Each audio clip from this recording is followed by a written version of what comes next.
Haleluya. Karibu wapendwa katika kipindi chingine cha Bwana Yesu Kristo. Kipindi kingine cha Bwana Yesu Kristo. Ninawasalimu nyi wote popote ambapo mko. Ninawashukuru sana kwa kukuja katika kipindi kingine cha kusifu Bwana Yesu Kristo.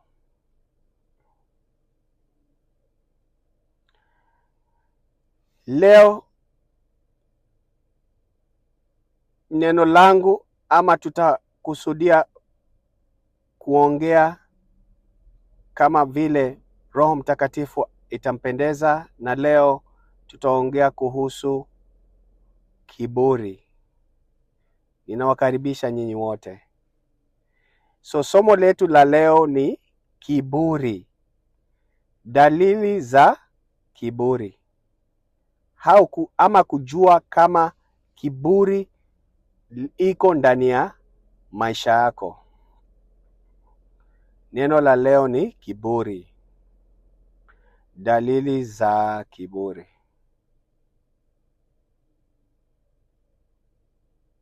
Na andiko kuu ama andiko letu la leo ambayo tunakusudia ni Yakobo sura la 4 mstari wa 6. Yakobo sura ya 4 mstari wa 6, ambayo inasema, lakini neema tunayopewa na Mungu ina nguvu zaidi. Kama yasemavyo maandiko, Mungu huwapinga wenye majivuno, lakini huwapa neema wanyenyekevu. Majivuno ni kiburi, kujigamba. Amen. Somo letu leo ni kiburi. Ninawakaribisha. Amen.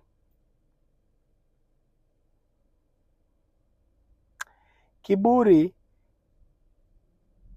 tutasema kuwa ni mmojawapo ya dhambi. Amen.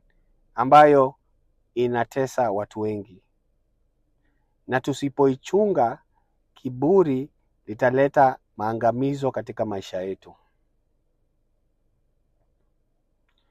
Kiburi tumekiona katika Biblia mahali pengi sana. Kiburi linakuwaga katika maisha yetu na inajificha sana ndani ya moyo wetu. Kiburi, utasikia mtu akisema, akijigamba, akisema, umenunua nyumba. Anasema anajigamba. Yeye ndio ameinunua, yeye ndio ameitengeneza, afya yake iko sawa, kila kitu kiko sawa, yeye ndio anaongoza maisha yake. Kiburi inakuwa imejificha ndani ya moyo. Watu jigamba na chochote ambacho wamekipokea. Ni mikono zao zimefanya kazi. Kiburi inaonekana vile wanakuwa wakiongea. Mungu huwapinga wenye majivuno, lakini huwapa neema wanyenyekevu. Kiburi ni majivuno. Amen. Kiburi ni majivuno. Kiburi ni majivuno. Tutasema moja ya hatari kubwa sana katika maisha ya muumini ni kiburi cha moyo. Amen. Kama we ni mtoto wa Mungu, mtoto wa Yesu, chunga sana kiburi ndani ya moyo wako. Kwa kuwa kiburi si mara zote ni sauti kubwa au kinachoonekana wazi. Watu wengi hudhani kiburi ni kujisifu au jeuri tu. Lakini kiburi ni kitu cha ndani zaidi. Kiburi huanzia moyoni. Amen. Kiburi huanzia moyoni. Inakuwaga imejificha sana. Unaweza nunua kitu ama unaweza ona rafiki yako amepokea kitu, lakini wewe kwa sababu uko na roho ya competition, ama tutaisemaje, roho ya kutaka, tutasema kwa Kiswahili, unakuwa na, tutaisemaje, utakuwa na, unataka mashindano, kushindana, inakuwaga roho ya kiburi. Unaona huyu rafiki yako ama mtu anaishi karibu na wewe amenunua gari, pia wewe unatamani kununua gari, na ukinunua gari unanunua gari kubwa kumliko yeye, kwa sababu unataka kuonekana. Kiburi inaletaga mashindano. Amen. Kiburi ukuwa imejificha ndani ya moyo, hawezi tambua mpaka mtu akwambie, ama Mungu rehema zake zikukujie na yeye mwenyewe akufunulie. Amen. Kiburi huanzia moyoni. Biblia inatuambia jambo zito sana. Mungu huwapinga wenye kiburi. Mungu hukuwa anapinga wengi wenye kiburi, lakini Biblia inasema huwapa neema wenyenyekevu. Fikiria hilo.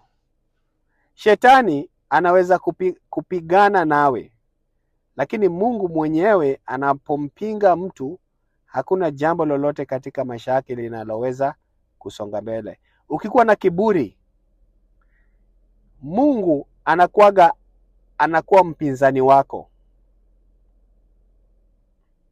Utapata hakuna chochote ambacho kinaendelea katika maisha yako.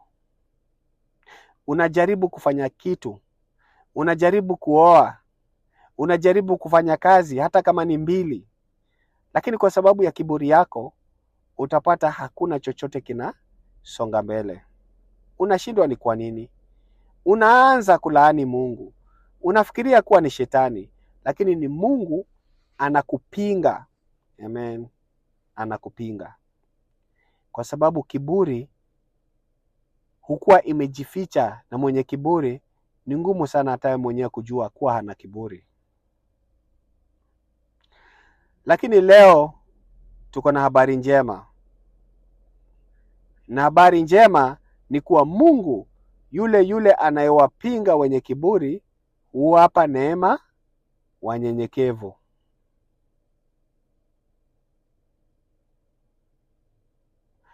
Leo tutaangalia mambo mawili. Amen.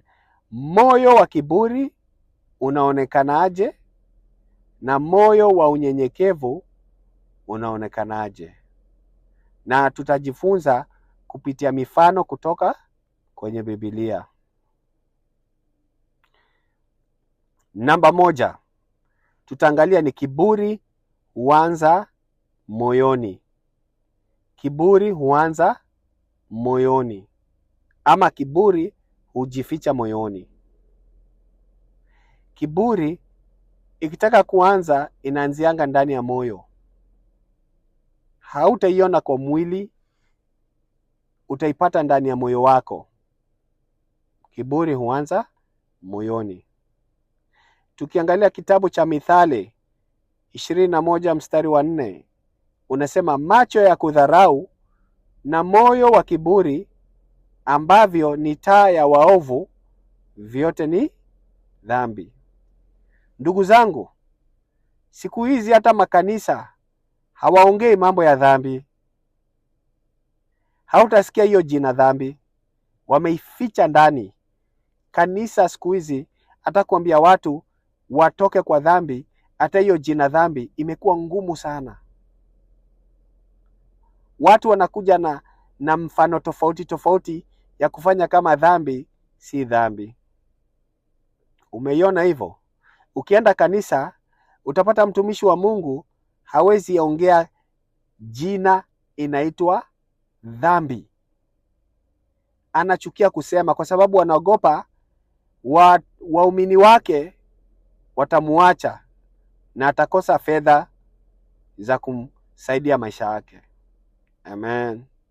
Atakosa tithe. So utapata ataongea direct, ama ataambia huyo muumini kuwa awache dhambi. Ataipaka mafuta, ni kama watu wasijue kuwa anaongea mambo ya dhambi.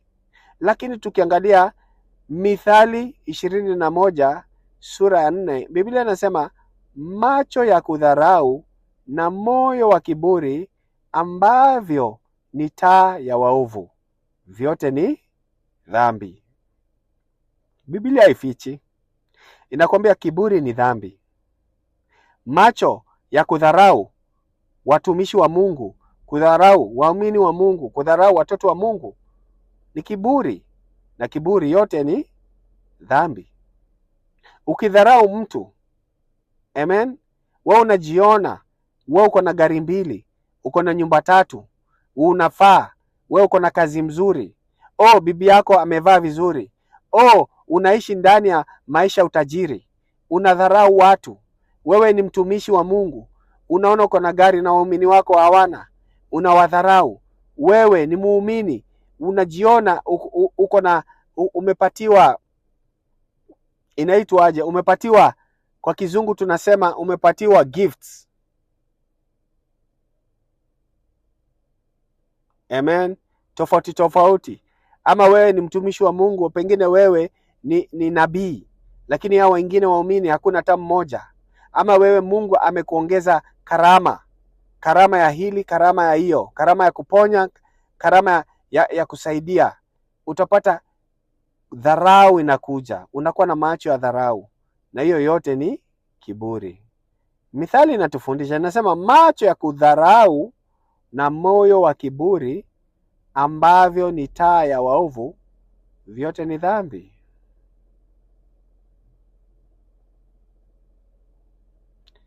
Vyote ni dhambi. Inasema kiburi huanza ndani kabla hakijaonekana nje. Inasema moyo wa kiburi husema mimi ni bora kuliko wengine, nastahili zaidi, ninajua zaidi. Mfano utaipata kwa kanisa. Utapata huyo ni mtumishi, Mungu amempatia karama ya unabii, lakini huyo mtumishi anajitoa, anaenda kusoma chuo cha Biblia ndio arudi akuwe nini?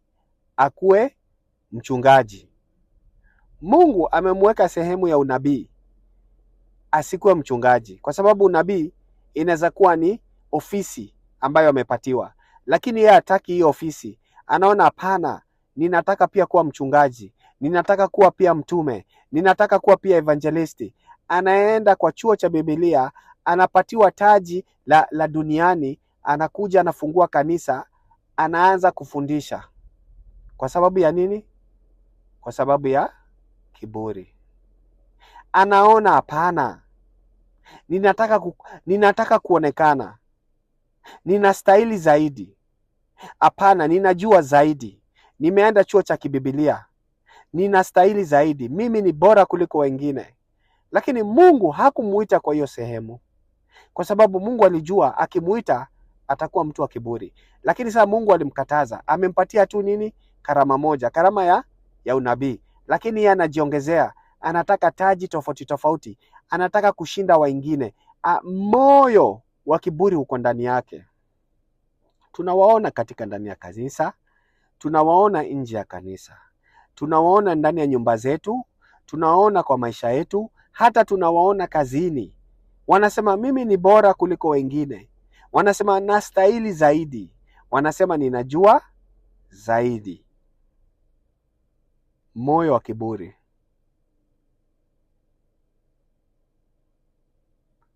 Moyo wa kiburi. Kiburi humfanya mtu kutegemea nguvu zake mwenyewe badala ya Mungu.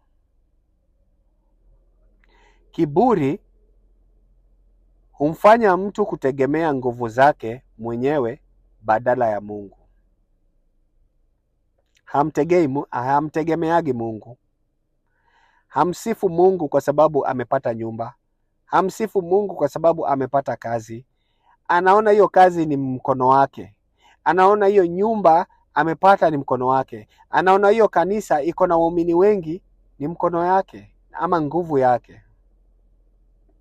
Kiburi inaanzaga ndani ya moyo, na huyo mtu hawezi kujua kuwa hiyo ni kiburi hadi Mungu na neema zimshukie. Amen. Kiburi inaanza ndani ya moyo. Tukisoma Mithali 16 mstari wa 18 unasema, kiburi hutangulia maangamizi, roho ya majivuno hutangulia maanguko. Nitairudia tena, kiburi hutangulia maangamizi, roho ya majivuno hutangulia maanguko. Mtu ambaye ana kiburi baadaye huangamika, maangamizi humkujia, Mungu humuangamiza. Mtu ambaye roho yake iko na kiburi na majivuno hutangulia maanguko. Maanguko ndio inakuwa baadaye unamkujia. Maanguko na nini tena? Maangamizi.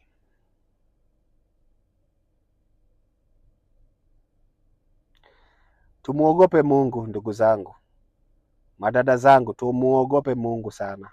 Wapendwa, tumuogope sana, kwa sababu kiburi inaleta nini? Maangamizi. Kiburi daima hutangulia anguko. Kila mara mtu anapoanguka kiroho ama kimaadili au kihisia, mara nyingi kiburi kilikuwa hapo kwanza. Amen, kiburi kilikuwa kwanza. Tukienda sasa ya pili, ya kwanza ni kiburi huanzia moyoni. Na pili sasa tutaongea ni kiburi kinaweza kuharibu nafasi ya juu sana. Kiburi kinaweza kuharibu nafasi yako ya juu sana. Unaweza kuwa umewekwa kama manager, ama unaweza kuwa umewekwa mtumishi mkubwa katika ufalme wa mbinguni, ama unaweza kuwa umewekwa ukakuwa kama mfalme wa duniani. Na usipochunga, kiburi kinaweza leta nini? Maanguko, ama kinaharibu nafasi yako ambayo Mungu amekuweka juu sana. Mfano wa kwanza ambao tunaweza sema kiburi, tunaweza ongea ni Lucifer. Amen. Lucifer ama shetani. Amen. Tunajua kwa shetani alikuwa kwa malaika ambaye alikuwa anaishi huko mbinguni, na alikuwa kwa malaika ambaye alikuwa amekaribia Mungu sana. Amen. Huyo malaika shetani alikuwa malaika ambaye Mungu alikuwa amemwamini. Amen. Lakini anguko lake lilikuwa ni kiburi. Dhambi ya shetani ilikuwa ni kwa sababu ya kiburi. Moyo wake ulikuwa na kiburi. Amen. Tukiangalia Isaya sura ya 14 mstari wa sura ya 14 mstari wa 13 unasema hivi. Unasema, kwa maana ulisema moyoni mwako, nitapanda mbinguni, nitakitukuza kiti changu juu ya nyota za Mungu, nitapanda juu ya vimo vya mawingu, nitafanana na aliye juu. Amen. Nitairudia tena. Huyu ni Lucifer ama shetani. Ndani ya moyo wake alikuwa kuna kiburi, anaona hapana, mimi nataka kushinda Mungu. Nataka kuchukua hii ufalme wa Mungu nikuwe juu yake. Alisema hivi. Alisema, kwa maana ulisema moyoni mwako, nitapanda mbinguni, nitakitukuza kiti changu juu ya nyota za Mungu, nitapanda juu ya vimo vya mawingu, nitafanana na aliye juu. Lucifer alikuwa malaika mwenye nguvu sana, lakini kiburi kikaingia moyoni mwake. Alisema hivi. Alisema, nitapanda, nitakiinua, nitaketi, nitapaa, nitajifanya. Mara 5 alisema nitapenda, nitaketi, nitapaa. Mara 5 alisema nini? Alisema nita. Lakini tazama kilichotokea. Katika Isaya sura ya 14 mstari wa 15 unasema hivi: lakini umeshushwa chini hadi kuzimu, hadi kwenye vina vya shimo. Amen. Alitupwa kuzimu. Kwa sababu ya nini? Kwa sababu ya kiburi. Hiyo kiburi aliiweka ndani ya moyo wake. Ilikuwa imejificha, lakini hakikuweza kujificha kwa Mwenyezi Mungu. Kiburi tunaiweka ndani ya moyo wetu, ndani tumeificha, lakini macho ya Mungu inaona kila sehemu. Inaona ndani ya moyo wetu. Kiburi kilimgeuza malaika kuwa shetani. Shetani alikuwa malaika, lakini aligeuzwa akakuwa shetani. Yesu pia vile vile aliwaambia Mafarisayo, vile vile Mungu aliambia shetani. Tusikie tena. Kwa kitabu cha Agano Jipya, Yesu alitoa mfano vile vile. Alisema hivi katika Yohana sura ya 8 mstari wa 44. Hivi ndio Yesu alisema. Alikuwa akiongelesha Mafarisayo. Aliwaambia hivi. Alisema, ninyi ni watoto wa baba yenu Ibilisi, nanyi mnataka kutimiza matakwa ya baba yenu. Ninyi ni watoto wa baba yenu Ibilisi, nanyi mnataka kutimiza matakwa ya baba yenu. Kwa nini Yesu alisema haya kwa Mafarisayo? Kwa sababu kama shetani walitaka kujitukuza wenyewe. Amen. Kama shetani walitaka kujitukuza. Na tukiona katika Mathayo sura ya 23 mstari wa 6 unasema hivi. Yesu alikuwako akiongelesha watoto wake, watume wake, na alikuwa akiongelesha watu wengi ambao walikuwa wanamsikiza. Alikuwa akiongea mambo ya Mafarisayo. Na sura ya 6 ilikuwa inasema hivi. Anaongea mambo ya Farisayo akisema, wanapenda kukalia viti vya heshima katika karamu na vile viti maalum sana katika masinagogi. Sura ya 7 inasema, mstari wa 7 unasema, hupenda kusalimiwa masokoni na kutaka watu wawaite nini? Rabi. Nini hapa inasema? Inasema kuwa Wafarisayo wanapenda sana heshima katika makaramu, na hata pia wakienda masinagogi wanataka kiti ambacho ni maalum. Na pia wakienda katika masokoni, pahali watu wananunua machakula, wanataka watu wawaite nini? Rabi. Rabi. Rabi. Kwa nini? Kwa sababu ya majivuno. Amen. Kama shetani walitaka kuonekana. Walikwenda shule za kidini ili wapate vyeti vya kuhubiri. Hivyo ndio tutaona kuwa katika vita zote ambazo walikuwa wanaletea Yesu, tunajua kuwa walikuwa wanaenda kusoma katika shule ya kidini. So walikuwa wanakwenda shule za dini ili wapate vyeti vya kuhubiri. Walihubiri ili watu wawainue. Walitaka heshima kutoka kwa wanadamu, si ile intokayo kwa Mungu. Kiburi, ndugu yangu, inamaliza. Kiburi inaleta, ni dhambi ambayo inafanya nini? Inaleta maangamizi. Amen. Na tutaona kuwa Yesu aliongea kuwa hao Mafarisayo siku ya mwisho wataangamizwa. Amen. Kama Ibilisi baba yao.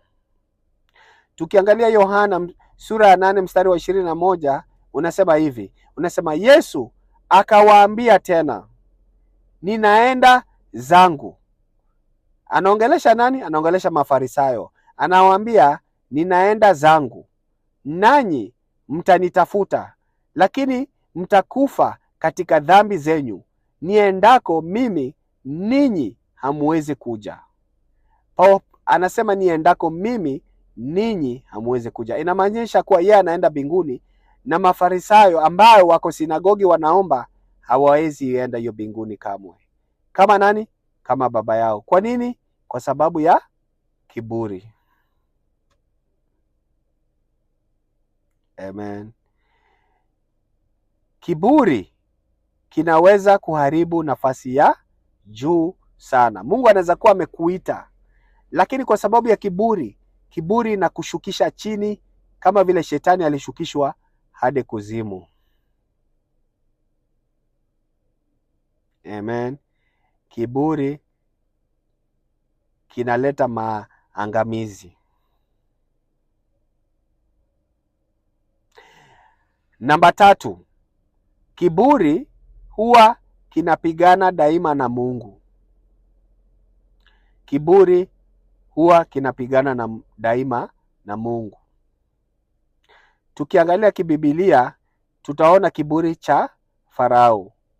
Farao alikuwa na kiburi sana, na tunajua kiburi cha Farao kilikuwa kinapingana sana na Mungu. Amen. Moyo wa kiburi unapenda kupinga sana Mungu. Moyo wa kiburi unapenda sana kupinga Mungu. Kutoka sura ya 5 mstari wa 2 unasema hivi: hii ni ile siku Musa na Aroni walienda kwa Farao kumuongelesha. Walitumwa na Mungu wamwambie neno, na hivi ndio Farao aliongea. Musa alimwambia kuwa Mungu ametutuma tukuambie uache watoto wake waende jangwani. Lakini yeye, hivi ndio Farao alisema. Sura ya 2 inasema hivi: Farao akasema, huyo Bwana ni nani hata nimtii na kuruhusu Waisraeli waende? Simjui huyo Bwana, wala sitawaruhusu Waisraeli waende. Ninairudia tena. Alisema kwa moyo wake na akawatambulisha, akawaambia, simjui huyo Bwana, wala sitawaruhusu Waisraeli waende. Ndugu zangu, baada ya hapo ni nini kilimtokea Farao? Maangamizi yaliyekuwa. Farao alileta nchi yake iangamizwe na Mungu. Watu waliangamizwa. Watoto wa kwanza wa kiume waliangamizwa. Na kulikuwa na maangamizi mengi katika nchi ya Farao ya Misri. Kwa nini? Kwa sababu ya moyo ya mtu mmoja. Moyo wa mfalme wao ulileta maangamizo katika nchi ya Misri. Amen. Mungu alituma pigo baada ya pigo, lakini moyo wa Farao ulibaki kuwa mgumu. Kiburi chake kiliangamiza taifa lake. Kiburi chake kiliangamiza jeshi lake. Kiburi chake kiliangamiza maisha yake ambayo alikufa kwa sababu ya nini? Kwa sababu ya kiburi. Askari wake walizama katika bahari ya Shamu. Amen. Tukienda katika Kutoka sura ya 7 mstari wa 14, hivi ndio inaendelea. Mungu akiongea na Musa, alimwambia hivi, akamwambia, moyo wa Farao umekuwa mgumu, anakataa kuacha watu waende. Amen. Moyo mgumu unakuwa ni kiburi. Ukikuwa na moyo mgumu, ukihubiriwa na unakataa kusikia neno la Mungu, unakataa kugeuka, inakuwa ni kiburi. Au hutaki kunyenyekea kwa neno la Mungu. Watu wenye kiburi hawasikilizi maonyo au hoja. Moyo wao huwadanganya, na mwishowe uangamifu huja juu yao kama ilivyokuwa kwa Farao. Amen. Kama vile ilikuja kwa Farao. Tukienda kwa Warumi sura ya 9 mstari wa 17 inasema hivi kuhusu Farao. Inasema, kwa maana maandiko yamwambia Farao, nilikuinua kwa kusudi hili hasa, ili nipate kuonesha uweza wangu juu yako, na ili jina langu lipate kutangazwa duniani kote. Mungu alifanya moyo wa Farao ukuwe mgumu kwa sababu ya kiburi chake, na alimwangamiza ndio jina lake liweze kuenea duniani kote. Amen. Kiburi kiliangamiza Farao kwa sababu Mungu alitaka kujionyesha kuwa yeye ndio Mungu halisi. Na mtu yeyote ambaye ana moyo wa kiburi, Mungu mwishowe humwangamiza. Amen. Mwishowe humwangamiza. Ndugu zangu, tumeona pia wanawake wengi. Amen. Wanawake wengi sana. Mungu anatokea. Mungu anawafundisha. Anatuma watu, anatuma manabii, anatuma watumishi. Anawaambia wacheni kujirembesha. Wacheni kujirembesha. Wacheni mapambo zenyu, wacheni vipodozi. Lakini wanawake wamekataa. Kwa nini? Kwa sababu moyo wao umekuwa mgumu. Amen. Moyo wao umekuwa mgumu. Moyo wako ukikuwa mgumu, ni ngumu sana kusikia neno la Mungu. Moyo wako utajifuata mwenyewe na utafuata mambo za kidunia na mwishowe utaangamia.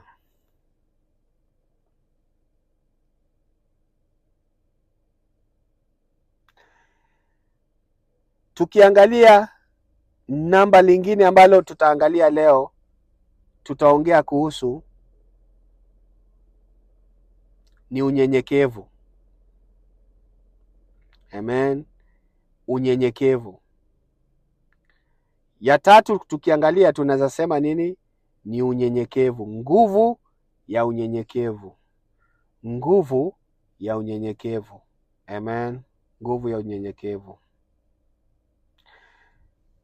Unyenyekevu ndio inaleta baraka. Ukijishusha chini na ukuwe mtu ambaye unanyenyekea kwa Mungu, Mungu anakuinuaga. Mungu anakubariki. Mungu anafungua njia zako. Mungu anakuwezesha.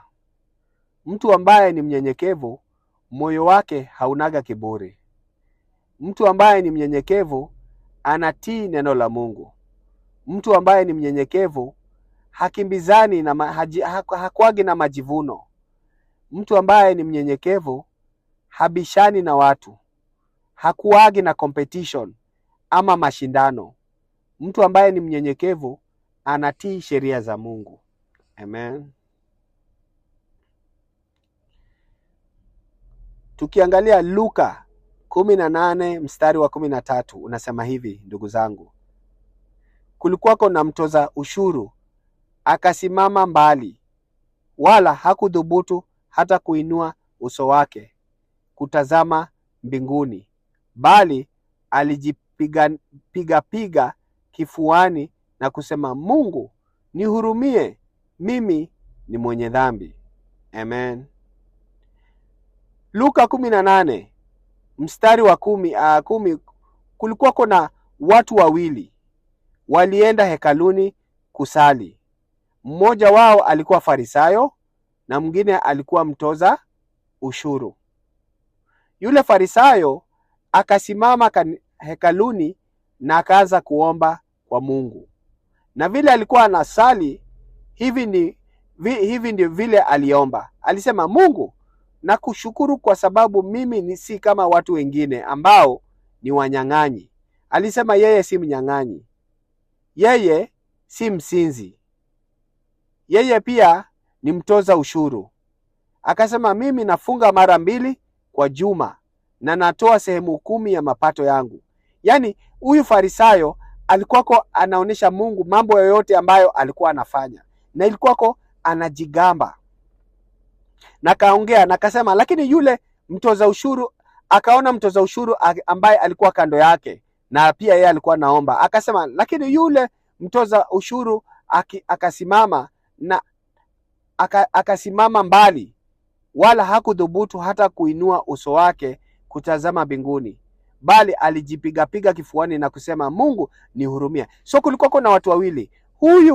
Huyu Farisayo alikuwa anajigamba, anasema, Mungu mimi nimefanya hivi, ninatoa ushuru ninatoa sadaka, sikuagi mtu msinzi, ninataka Mungu unisamehe. Alikuwa na ile moyo wa kiburi. Lakini kulikuwa na huyu mtoza ushuru ambaye alijua yeye ni mwenye dhambi. Hata vile alikuwa naomba, hakukuwa anataka kujionyesha yeye ni mwenye dhambi. Yeye ni mtu ambaye hana dhambi. Alikuwa analeta dhambi zake zote mbele ya Mungu. Akisema hivi, akijipiga, akijua yeye ni mwenye dhambi, akakifuani na kusema, Mungu nihurumie, mimi ni mwenye dhambi. Anajua yeye ni mwenye dhambi. Anajua ako na kosa. Hata hataki kuinua uso wake juu mbinguni aombe akiangalia uso wake, kwa sababu alikuwa ni mnyenyekevu. Anajua yeye ni mwenye dhambi. Amen. Alikuwa mwenye dhambi. Na tunaona hivi kuwa hakujisifu, hakujilinganisha kama mfarisayo. Alijinyenyekeza tu mbele za Mungu. Unyenyekevu huo huvutia rehema ya Mungu. Amen. Ukikuwa mnyenyekevu na unajua wewe ni mwenye dhambi, unavutia Mungu, na Mungu yeye mwenyewe anakusamehea dhambi zako. Amen. Unyenyekevu.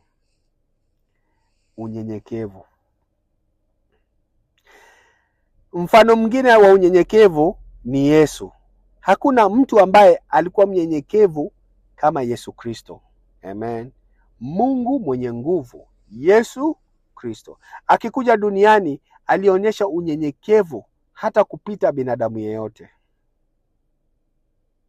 Yesu alikuwa na nguvu zote. Yesu angetaka kuangamiza Mafarisayo. Yesu angetaka kuangamiza dunia kwa dhambi. Yesu, malaika wote walikuwako wanamtii. Aliweza kuamuru malaika wafanye vile anataka. Aliweza kutawala mataifa yote vile angetaka. Lakini Yesu alikuwa na unyenyekevu sana. Angalia vile unyenyekevu wake ulikuwa. Tukiangalia Wafilipi sura ya 2 mstari wa 8 unasema hivi: naye akiwa na umbo la mwanadamu alijinyenyekeza akatii hata mauti, naam, mauti ya msalaba. Amen.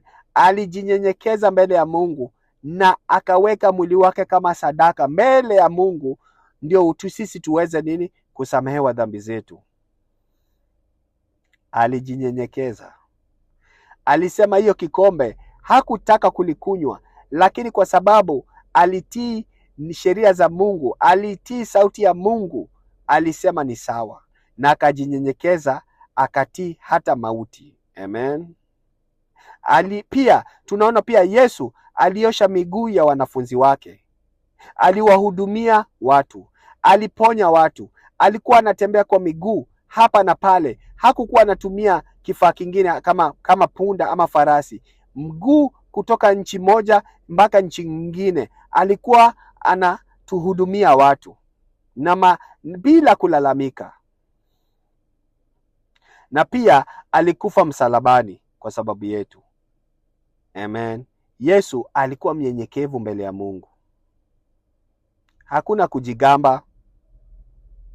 Hakuna majivuno. Alikuwa ameleta unyenyekevu mbele ya Mungu. Amen. Kwa sababu hiyo tunaona Wafilipi sura ya 2 mstari wa 9 unasema hivi: kwa hiyo Mungu alimtukuza juu sana na kumpa jina lililo kuu kuliko kila jina. Mungu alimpa jina kuliko kila jina, jina ambalo linatukuzwa hadi sasa. Amen. Njia ya kuinuliwa katika ufalme wa Mungu huanza kushuka kwanza. We mwenyewe lazima ujishukishe. Lazima utii Mungu. Lazima ukuwe mnyenyekevu kwa Mungu ukitaka Mungu akuinue. Amen. Mungu akuinue. Tutasema nini kabla tufunge katika hii neno la leo? Tutasema dalili za moyo wa kiburi. Dalili za moyo wa kiburi hukuwa hivi: hauchukii kuonywa. Kama wewe ni uko na kiburi, haupendagi sana kuonywa. Wewe mwenyewe mtu dalili za kiburi hukuwa anakataa kusamehe. Ukipata mtu ambaye hataki kusamehe watu, huyo mtu anakuwaga mtu wa kiburi.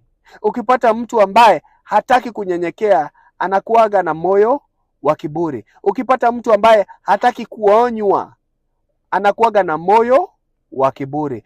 Ukipata mtu ambaye hutafuta sifa, ni kwa sababu anakuwaga na moyo wa kiburi. Ukiangalia mtu ambaye hujilinganisha na wengine, huyo mtu moyo wake unakuwaga wa kiburi. Amen. Moyo wa kiburi hauwezi kukiri makosa yake. Moyo wa kiburi, hata ukienda mbele ya Mungu kuomba msamaha, hautakagi kukiri makosa yao. Amen. Moyo wa kiburi hautakagi kukiri makosa. Moyo wa kiburi unatakaga kujisifu sana. Moyo wa kiburi hupenda kujilinganisha na wengine. Moyo wa kiburi hautakagi kusamehea. Amen. Tuangalie moyo wetu. Je, moyo wetu uko na hizi dalili? Amen. Moyo wetu, je, uko na hizi dalili? Amen. Lakini tukiangalia dalili za moyo wa unyenyekevu, hivi ndio unakuwaga nao. Mtu ambaye ni mnyenyekevu na moyo wake ni wa unyenyekevu, lazima atakuwa na hizi dalili. Dalili ya kwanza, yeye humtegemea Mungu. Kwa kila kitu lazima atamtegemea Mungu. Hawezi fanya kitu yoyote bila kumtegemea Mungu. Ya pili, hukubali kuonywa. Mtu yoyote akimwambia mambo ya Mungu ama asikie neno la Mungu, anakubali kuonywa. Hiyo ni moyo wa unyenyekevu. Moyo wa unyenyekevu pia husamehe kwa urahisi. Akikosewa anakuwaga rahisi sana kusamehe. Hiyo ni moyo wa unyenyekevu. Moyo wa unyenyekevu humrudishia Mungu utukufu. Hautasema ati mimi nimenunua hii nyumba kwa sababu ya nguvu yangu, mimi nimenufanya hii kazi kwa sababu yangu. Hapana, moyo wa unyenyekevu humrudishia Mungu utukufu wote. Amen. Moyo wa unyenyekevu humrudishia Mungu utukufu wote. Na tutaona pia moyo wa unyenyekevu huwatumikia wengine. Utapata ni mrahisi sana kusaidia mtu. Ni mrahisi sana kufanya kazi ya Mungu ambaye amemuita. Ni rahisi sana kutumikia mtu mwingine kwa sababu moyo wake si wa kujigamba. Amen. Dalili za unyenyekevu ni mtu ambaye anautukuza Mungu, ni rahisi kusamehea, ni rahisi kuonywa, humtegemea Mungu na hutumikia wengine. Ndugu zangu, siku ya leo neno la Mungu lilikuwa ni kutuonya kuhusu kiburi. Je, dalili ni zako za moyo wako zina nini? We ni mnyenyekevu ama we ni uko na kiburi? Amen. Tujiangalie, turekebike, kwa kuwa Mungu anakuja. Yesu atakuja. Alituambia kuwa yeye ako karibu kukuja. Na akikuja, anaweza kuja leo usiku, anaweza kuja leo mchana, anaweza kuja wakati wowote. Na akikuja kweli, utakuwa umegeuka ama umebadilika ama umetikia kuwa mnyenyekevu? Neno la leo ni kukuambia ndugu, bado uko na nafasi. Bado uko na nafasi ya kurudi kwa muumba wako. Bado uko na nafasi ya kuomba msamaha. Bado uko na nafasi ya kugeuka. Mungu bado ana rehema zake ziko. Lakini Yesu akikuja, hata kama ni saa hii, hata kama ni kesho, akikuja leo usiku, utasema nini? Kama wewe bado moyo wako ni mgumu wa kukataa kugeuka. Ndugu zangu, tugeuke. Ndugu zangu, tugeuke. Ndugu zangu, tugeuke. Ndugu zangu, tugeuke. Kwa kuwa siku ni siku. Yesu anaweza kuja wakati wowote. Yesu anaweza kuja, parapanda inaweza lia, na Mungu anaweza shuka. Na akikuja, ndugu zangu, kuna Jehenamu, kuna kuzimu ambapo kuna moto mkali, na kuna mbinguni ambapo ametuandalia tuzo, na tuzo yake ni tuzo ya nini? Ni tuzo ambayo ametuandalia, na tuzo ya kukua, na tuzo ya wokovu ambayo ametuandalia katika mbingu lake.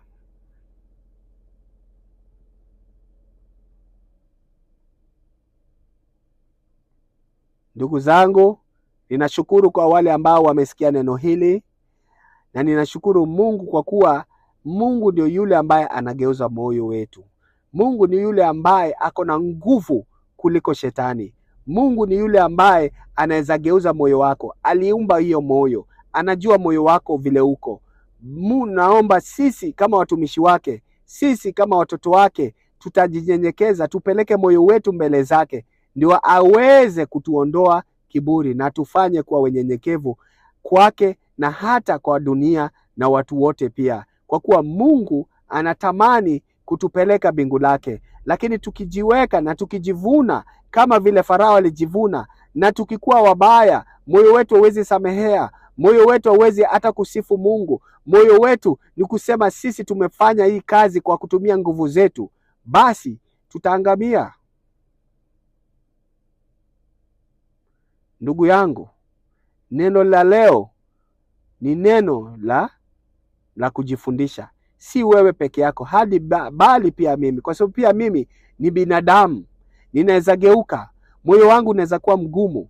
Lakini tunaomba neema ya Mungu kwa Roho Mtakatifu ambaye yuko ndani yetu, atatujaza nguvu na anatuelekeza na atatutoa moyo ambao ni mgumu, na ifanye kuwa moyo wa unyenyekevu.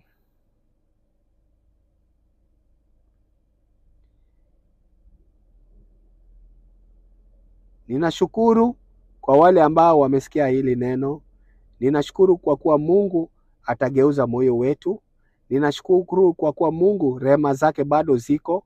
Ninashukuru Mungu kuwa bado sisi ni watu tunaishi, bado tuna nafasi ya kuokolewa. Wale ambao hawajaokolewa, bado Mungu ana nafasi ya kutugeuza na kutuokoa. Tunaomba na tukisema asanti kuwa Mungu ako nasi. Ndugu zangu, leo ninashukuru na ninawashukuru sana kwa wale ambao wamesikia neno hili, wale ambao Mungu atageuza, wale ambao Mungu atawaleta katika ufalme wake. Leo ninashukuru katika jina lake Yesu Kristo, ninawasalimu na ninawaombea baraka mpya katika maisha yenu. Amen.